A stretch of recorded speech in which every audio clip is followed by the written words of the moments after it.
Hi friends, இன்னைக்கு நம்ம திரு info டூடேஸில் விஎம்சிக்கும் ஹெச்எம்சிக்கும் என்ன டிஃப்ரென்ஸ்னு பார்க்க போகிறோம். வாங்க நம்ம சேனலுக்குள்ளே போகலாம். ஸோ பொதுவாக எதுக்கு மிஷின்ஸ் யூஸ் பண்ணோன்னா, ஆட்டோமொபைல் காம்பனன்ட்ஸ் எந்த ஒரு மெட்டீரியலையும் கட் பண்ணுறதுக்கு தான் மிஷின்ஸ் நம்ம யூஸ் பண்ணோம். ஸோ அதில் ஃபஸ்ட்டு விஎம்சியை பார்க்கலாம். விஎம்சி அப்படின்னா வெர்டிக்கல் மெஷினிங் சென்டர் தான் நம்ம விஎம்சின்னு சொல்லுவோம். ஸோ இந்த மெஷினிங் சென்டரில் என்ன ஒரு அட்வான்டேஜ்னா, பழசில் ஓல்டு மெத்தடில் இதை தான் யூஸ் பண்ணாங்க. இதில் ஸ்பிண்டில் பார்த்தீங்கன்னா ஓவர் ஹெட்டில் இருக்கும்.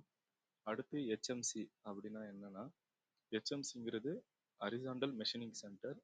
இதில் ஸ்பிண்டில் பார்த்தீங்கன்னா உங்களுக்கு நல்லா டிஃப்ரென்ஸ் தெரியும். சைடில் மவுண்ட் பண்ணியிருப்பாங்க, அதாவது அப் அண்ட் டவுன் மோஷனில் ஒர்க் ஆகும். ஸோ இது போன்ற ஹெச்எம்சி மற்றும் சிஎன்சி அல்லது சிஎன்சி மிஷினில் இருக்கக்கூடிய பயனுள்ள தகவலை தெரிஞ்சுக்கலாம். மேலும் என்னோட சேனலை ஃபாலோ பண்ணிக்கோங்க. உங்கள் ஃப்ரெண்ட்ஸ் எல்லாருக்கும் ஷேர் பண்ணுங்கள். வேறு எதனா டவுட்னா கமெண்டில் கேளுங்க. தேங்க்யூ.